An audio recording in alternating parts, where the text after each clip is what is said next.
नमस्कार दोस्तों, स्वागत है आपका अपने चैनल लर्निंग स्टूडियो में।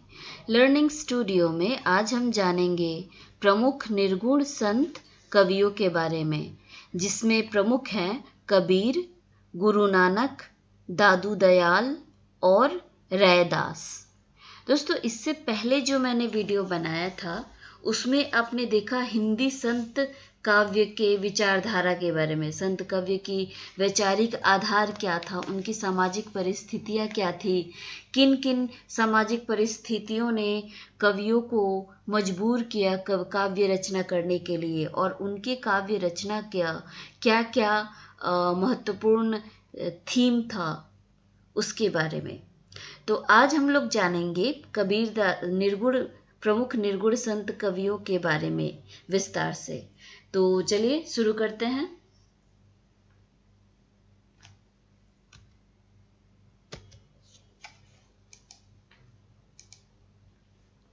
दोस्तों, पहले जो कवि हैं उनके बारे में हम लोग जान लेंगे। कबीर, इनके बारे में विस्तार से जानते हैं। चलिए, कबीर का जन्म 1398 में माना जाता है। उनके जन्म और माता पिता को लेकर बहुत विवाद है, लेकिन यह स्पष्ट है कि कबीर जुलाहा थे, क्योंकि उन्होंने अपने को कविता में अनेक बार जुलाहा कहा है। दोस्तों, इसका जो भी महत्वपूर्ण है, शॉर्ट क्वेश्चन में जो आते हैं उसका कलर मैंने चेंज कर दिया है, ठीक है, ताकि आपको अलग से शॉर्ट क्वेश्चन के लिए तैयारी ना करना पड़े, और ये लॉन्ग क्वेश्चन तैयार करते करते आप इसको तैयार कर सकते हैं। सिर्फ जो भी मैंने कलर चेंज किया उसको दिमाग में रख लीजिए अच्छी तरह से, तो ये लॉन्ग क्वेश्चन के साथ साथ शॉर्ट क्वेश्चन भी हो जाएगा।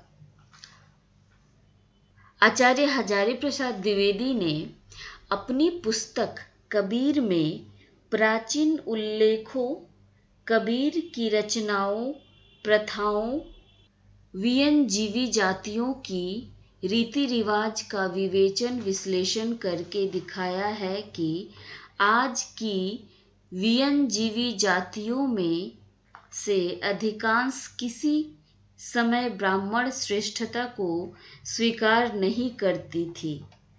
जोगी नामक आश्रम भ्रष्ट घर बारियों की एक जाति सारे उत्तर और पूर्व भारत में फैली थी। ये नाथपंथी थे, कपड़ा बुनकर और सूत काटकर, या गोरखनाथ और भरथरी एक कवि थे, गोरखनाथ और भरथरी, उनके नाम पर भीख मांगकर जीविका चलाया करते थे।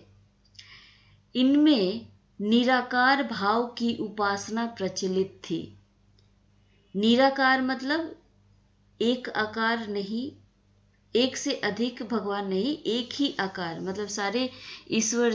जैसे कि हिंदू धर्म में बहुत सारे देवी देवता हैं, तो उनका बहुत सारा रूप है, बहुत सारे आकार हैं। तो ये जो रचना करते थे काव्य की, उनके काव्य की रचना की भाव थी निराकार, मतलब किसी एक महाशक्ति को ये मानते थे। निराकार भाव की उपासना प्रचलित थी। जाति भेदभाव और ब्राह्मण श्रेष्ठता के प्रति उनकी कोई सहानुभूति नहीं थी, और न ही अवतारवाद में कोई आस्था थी। अवतारवाद, जैसे कि हम लोग हिंदू देवी देवताओं को जैसे श्री कृष्ण का एग्जाम्पल ले लेते हैं, उनको समझा जाता है कि वे भगवान विष्णु के अवतार थे। तो इसी तरह अवतारवाद का वहाँ पे कोई बोलबाला नहीं था और कोई विश्वास नहीं करता था। अवतारवाद में कोई आस्था नहीं था उनका। आसपास के बृहत्तर हिंदू समाज की दृष्टि में ये नीचे थे। मुसलमानों के आने के बाद ये धीरे धीरे मुसलमान होते रहे। पंजाब, उत्तर प्रदेश, बिहार और बंगाल में इनकी संख्या बस्तियों ने सामूहिक रूप से मुसलमानी धर्म ग्रहण किया। अर्थात यहाँ पे धर्म का परिवर्तन हुआ और अधिकतर लोग मुसलमानी धर्म को ग्रहण करते थे। कबीरदास इन्हीं धर्मांतरित लोगों में पलित हुए थे। कबीर के काव्य पर इन सब का प्रभाव देखा जा सकता है। उनमें वेदांत का अद्वैत नाथपंथियों की अंतर साधनात्मक रहस्य भावना, हठयोग, कुंडलिनी योग, सहज साधना, इस्लाम का एकेश्वरवाद सब कुछ मिलता है। मतलब ये जो भी दिया गया है इसका कुंडलिनी योग, सहज साधना, इस्लाम का एकेश्वरवाद, ये सब कुछ कबीर के कविताओं में मिलता है। कबीर ने अहिंसा की भावना और वैष्णव प्रतिवाद भी किया। कबीर की बाणी का संग्रह बीजक कहलाता है। ये दोस्तों बहुत ही महत्वपूर्ण है और ये प्राय परीक्षाओं में पूछा जाता है कि कबीर की वाणी का संग्रह का क्या नाम है और क्या कहते हैं। तो ये इसका उत्तर होगा बीजक। इसके 3 भाग हैं, रामायणी, सबद और साखी। रामायणी और सबद में गेय पद हैं, साखी दोहों में है। रामायणी और सबद ब्रज भाषा में है, जो तत्कालीन मध्य देश की काव्य भाषा थी। कबीर में जीवन के द्वंद्वात्मक पक्ष की समझ लेने की अद्भुत क्षमता थी। इस परस्पर विरोधिता को ना समझने पर कबीर का मर्म नहीं खुलता। जिसे जीना कहा जाता है वह वस्तुतः जीवित रहने और मृत्यु की ओर निरंतर बढ़ते रहने की प्रक्रिया है। फिर भी लोग कुशल पूछते हैं और कुशल बताते हैं। लोग जीने का केवल एक पक्ष देखते हैं, दूसरा नहीं। कबीर सदृश्य विधान प्राय अवर्ण जातियों के व्यवसाय के आधार पर खड़ा करते हैं। जुलाहा, माली, कुम्हार, लोहार, व्याध, कलरव आदि के व्यवसायों का उपयोग वे प्राय अलंकार योजना में करते हैं। यह प्राय सभी कवियों में पाया जाता है। दूसरा है गुरु नानक। दूसरे महत्वपूर्ण कवि हैं गुरु नानक। गुरु नानक का जन्म 1969 में तलवंडी ग्राम, जिला लाहौर में हुआ था। इनकी मृत्यु 1548 में हुई। इनके पिता का नाम कालूचंद खत्री तथा मां का नाम तृप्ता था। इनकी पत्नी का नाम सुलक्षणी था। कहते हैं कि इनके पिता ने इन्हें व्यवसाय में लगाने का बहुत प्रयास किया, लेकिन इनका मन भक्ति की ओर अधिक झुकता गया।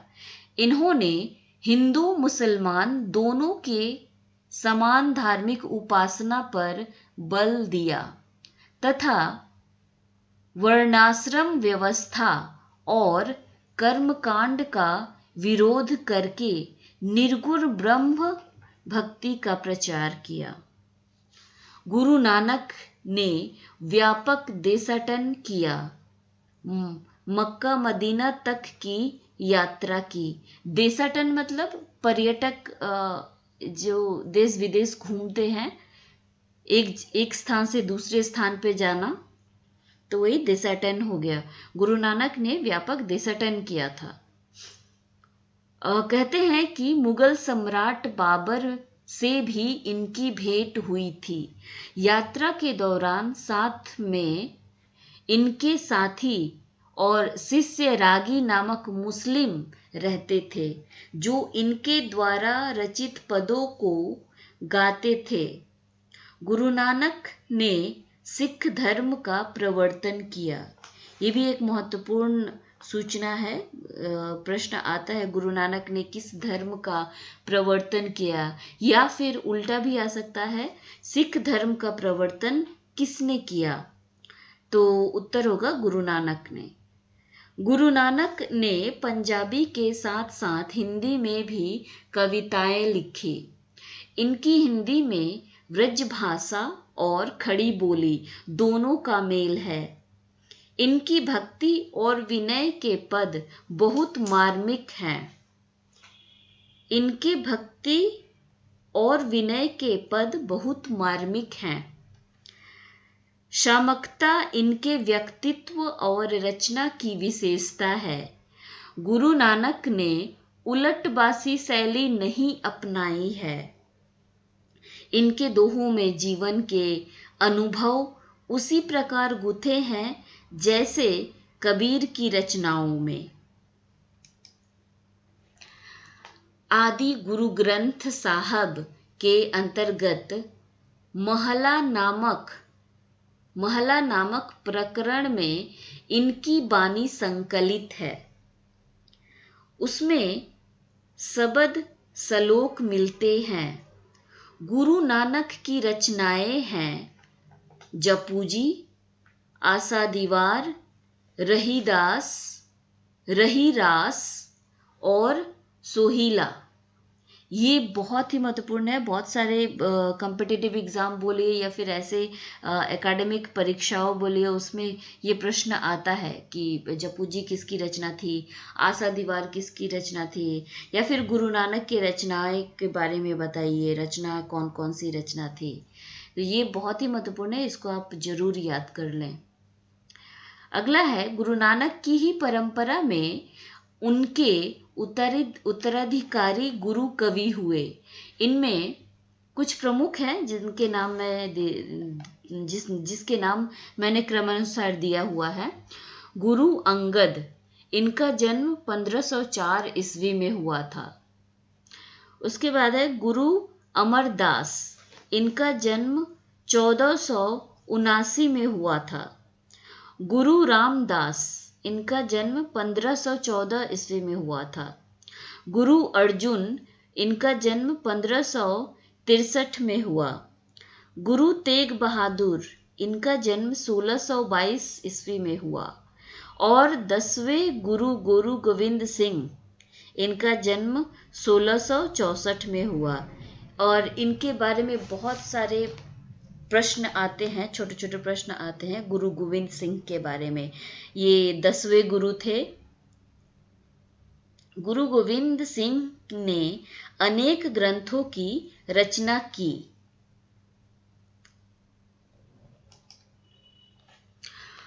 उसके बाद जो महत्वपूर्ण कवि आते हैं उनका नाम है दादू दयाल।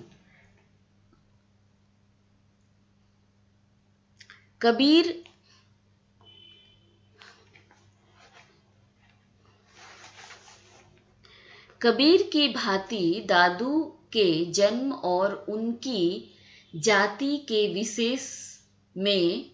विषय में विवाद है। यहाँ पे विषय होगा दोस्तों, ये माफ कीजिएगा, स्पेलिंग मिस्टेक हो गया बाय मिस्टेक। तो ये जाति के विषय में होगा, ठीक है। विषय में विवाद है। कुछ लोग उन्हें गुजराती ब्राह्मण मानते हैं, कुछ लोग मोची या धुनिया। प्रोफेसर चंद्रिका प्रसाद त्रिपाठी और क्षितिज मोहन सेन के अनुसार दादू मुसलमान थे और उनका नाम दाऊद था। कहते हैं दादू बालक के रूप में साबरमती नदी में बहते हुए लोदीराम नामक नागर ब्राह्मण को मिले थे। दादू के गुरु का भी निश्चित रूप से पता नहीं लगता। कुछ लोग मानते हैं कि वे कबीर के पुत्र कमल के शिष्य थे। पंडित रामचंद्र शुक्ल का विचार है कि उनकी वाणी में कबीर का नाम बहुत जगह आया है और इसमें कोई संदेह नहीं कि वे उन्हीं के मतानुयायी थे। वे आमेर, मारवाड़, बीकानेर आदि स्थानों में घूमते हुए जयपुर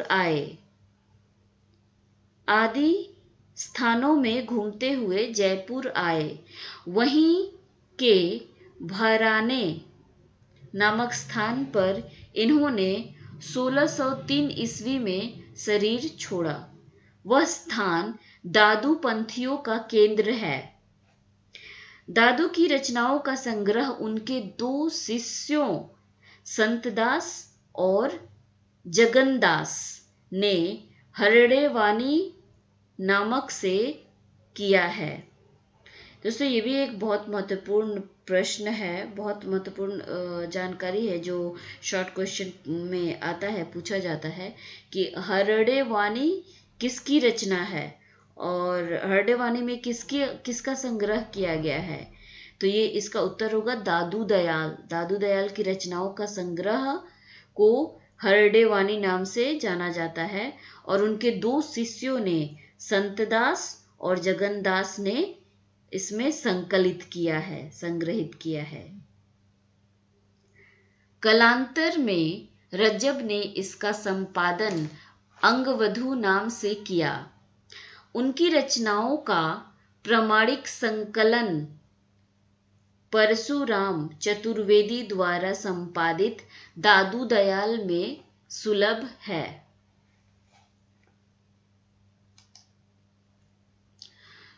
दोस्तों, इस श्रृंखला में सबसे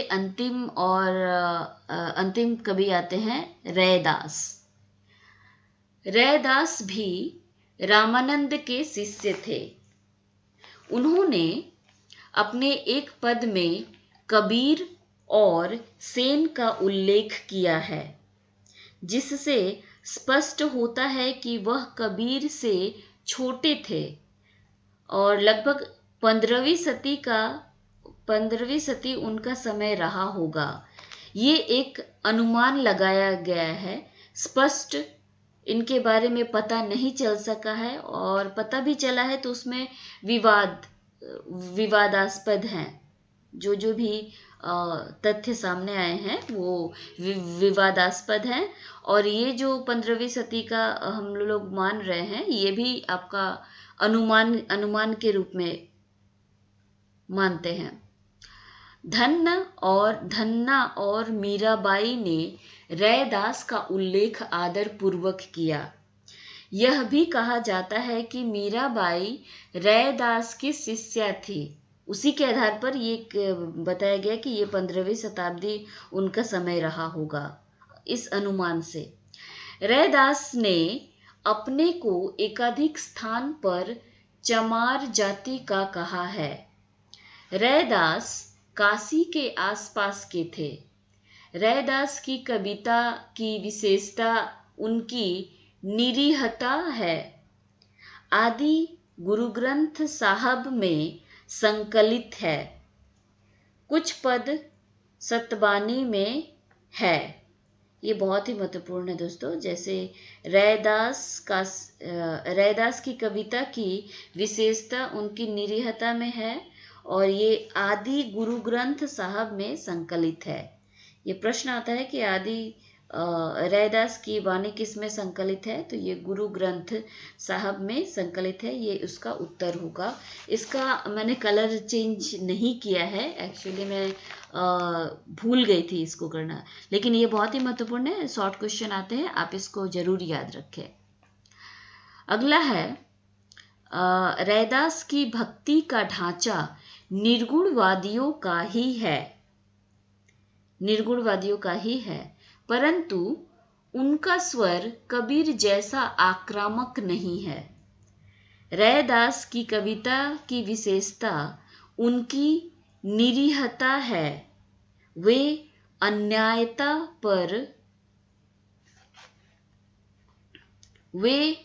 अनन्यता पर बल देते हैं। रैदास में निरीहता के साथ साथ कुंठाहीनता का भाव दिखाई देता है। भक्ति भावना ने उनमें वह बल भर दिया था जिसके आधार पर वे डंके की चोट पर घोषित कर सके कि उनके कुटुंबी आज भी बनारस के आसपास डोरे, जिसको बोलते हैं मुर्दा पशु ढोते हैं। रैदास की भाषा सरल, प्रवाहमयी और गेयता के गुणों से युक्त है।